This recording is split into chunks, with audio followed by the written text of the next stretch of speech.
Hello guys, for today's video, magluluto naman ako ng ginataang puso ng saging na may pork. Dahil tanghalian na at kinailangan ko na namang magluto ng baon ni Aling Maliit sa school. Babaonan ko na naman siya sa school lang kakainin niya for lunch. Dahil ito palagi ang problema natin mga nanay kung anong babaonin ng mga anak natin sa school araw-araw. Kaya ito na lang naisipan kong iluto for today's video. Ang ginataang puso ng saging na may pork. Una, hiniwa-hiwa ko muna yung karne ng baboy at sinunod ko naman itong luya at sibuyas at bawang. Ito ang paraan para kumain ang mga anak natin ng gulay, diba? Kasi si Kira, hilig niya rin yung mga nilagang gulay, mga talbos, kamuti, okra, talong, ganon, sausaw ba sa bagoong. Yun ang mga favorite niya lagi.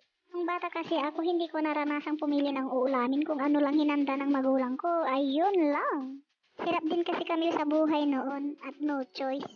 Pero hanggang ngayon pa naman, pero kahit papaano, meron din hahain sa hapagkainan. Kaya sinasanay ko talaga si Kira na kumain ng gulay.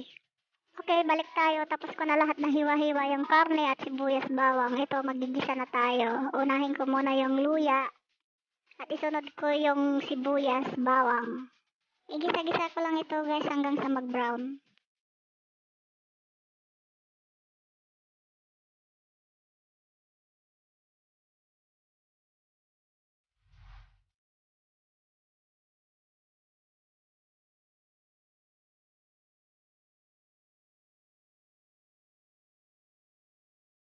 Pagkatapos igisa, isunod naman natin igisa itong karne ng baboy.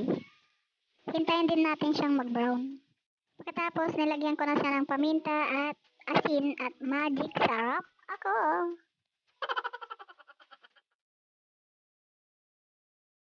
After kong magisa lahat at mag-brown yung karne natin, isinunod ko naman yung puso ng saging.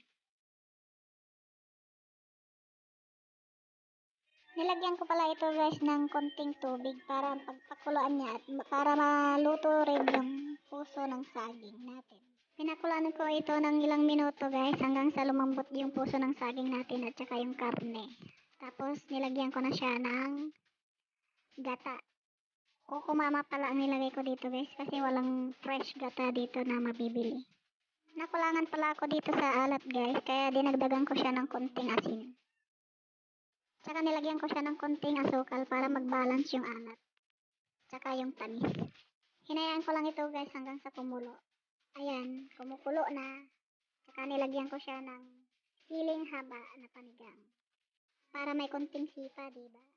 Pero dahil ayaw ni Kira ng maanghang na ulam, kaya hindi ko siya pinisa. Para hindi siya umanghang. Ayan, luto na. Husgaan na natin kung masarap ang aking luto. Tara guys, kain tayo. Kakain muna ako bago ko babaunan si Kira sa school. Habang nasa school ako at nakatambay, tumawag sa akin yung Shopee.